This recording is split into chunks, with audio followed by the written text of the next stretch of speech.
Welcome back to my channel. My name is Carly and I make everything vegan and gluten-free.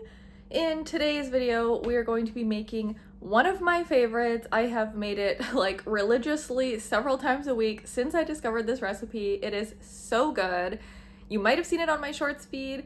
It is Cajun Tofu Bites or nuggets or whatever. They're a baked tofu dish and they're the easiest, most delicious. I just can't. So let's get right into the ingredients. Of course, we need our tofu. So I'm using firm today. I like the firm because when you rip it apart, it's a little bit more spongy, which gives a better texture, more like, in my opinion, chicken. So I had frozen this block and it's defrosted now.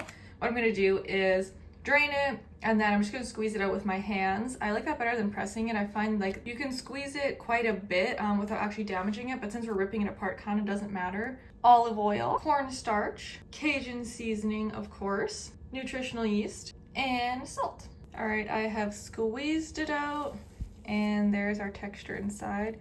Freezing and defrosting, I swear it is the best method to do anything with tofu. It soaks up so much more ingredients. I've said it before in probably every one of my tofu videos. Freeze your tofu because it's just so much better.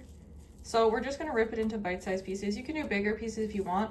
I just find the more like bite-sized or smaller pieces, maybe like this, or even like smaller like this, they taste better in a sense where like the seasonings are just on the outside. So the tofu, if it's a big chunk of tofu, the inside still tastes like tofu. Like if you had a big chunk like this, it's gonna taste like tofu on the inside where there's no seasoning. So I try not to make too big of chunks. Once we're all done, we can start adding our ingredients. 1 to 2 tablespoons of olive oil. I've switched down to a tablespoon just because we're trying to be a little bit more healthy lately. Now, usually I like to give it a little toss just to make sure most of the pieces are coated in a little bit of oil before I add everything else. Just makes it a little bit more sticky. Perfect. Next up, we have our cornstarch. I have 2 tablespoons. You can use 3. I've just noticed after making this several times that I feel like 3 tablespoons is actually like unnecessary. And then again, just toss so that it's evenly coated. You can probably just add all of the other ingredients now. That way you don't have to toss as much and risk breaking up the pieces, but I'm like, whatever. Salt is half a teaspoon or more. It's kind of to taste. So I just honestly give like I'm very generous with the salt because I find it needs it. If your Cajun seasoning has salt in it, probably wouldn't add any. Cajun, we have 1 tablespoon. Sometimes I end up adding a little bit more afterwards if I find like some pieces are missing. And then 1 tablespoon of nutritional yeast. And our final toss. Okay, that's looking pretty perfect. Usually it does coat everything quite evenly. And Cajun can get a little spicy if you keep adding it on. I might put a little bit more just on that piece there, but we're going to set this aside and preheat our oven to 425 degrees Fahrenheit. Now, I always make sure I spread them out so that they're pretty much not touching, but what I've noticed is that they kind of like can be touching and they'll still be nice and crispy. The only thing that will make them not, or rather too crispy, is if you cook them in the oven for too long. So that's the only disadvantage of oven baking, is if you do go over the limit, then they seem to be a little bit dehydrated and crispy crunchy. The oven is at 425 degrees Fahrenheit.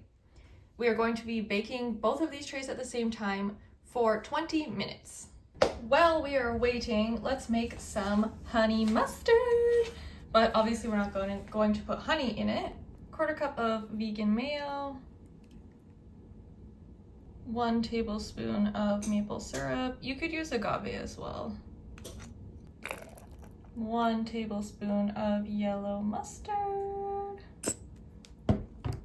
1/2 tablespoon of Dijon mustard. And 1/4 tablespoon of lemon juice. So I'm just gonna do like a few Just a few squirts there. Grab a little whisk and just go to town. Clay likes his on the thicker side, so I try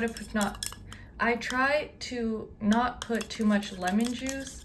However, I don't know if he's gonna eat any of this, so I was just like, whatever, let's just try to be accurate to the recipe. Obviously, if you like your honey mustard sweeter, you could add more maple syrup, or if you like it more mustardy, put more mustard. I like it because it's simple and it's also a little bit like you can change it to your preferences. For now, I'm going to put this in the fridge until everything is done in the oven. Our timer is up. Let's take out both and see how they look. Our tofu is looking perfect. And there we have it, looking amazing. Let's see. Oh yeah, not too crispy. Let's open one up for y'all.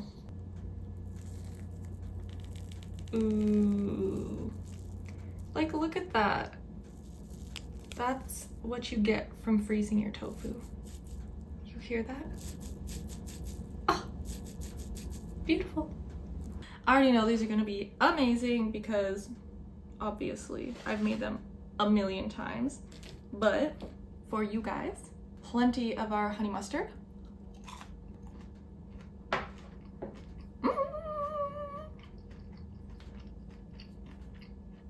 The best. The honey mustard is perfect with the Cajun because that's a little sweetness to the spicy. I don't think these are really that spicy unless you feel like too much Cajun, but if you're not dipping them in anything, they can definitely get spicy. Delicious. Hits the spot. Let's try one of these weird little potato things.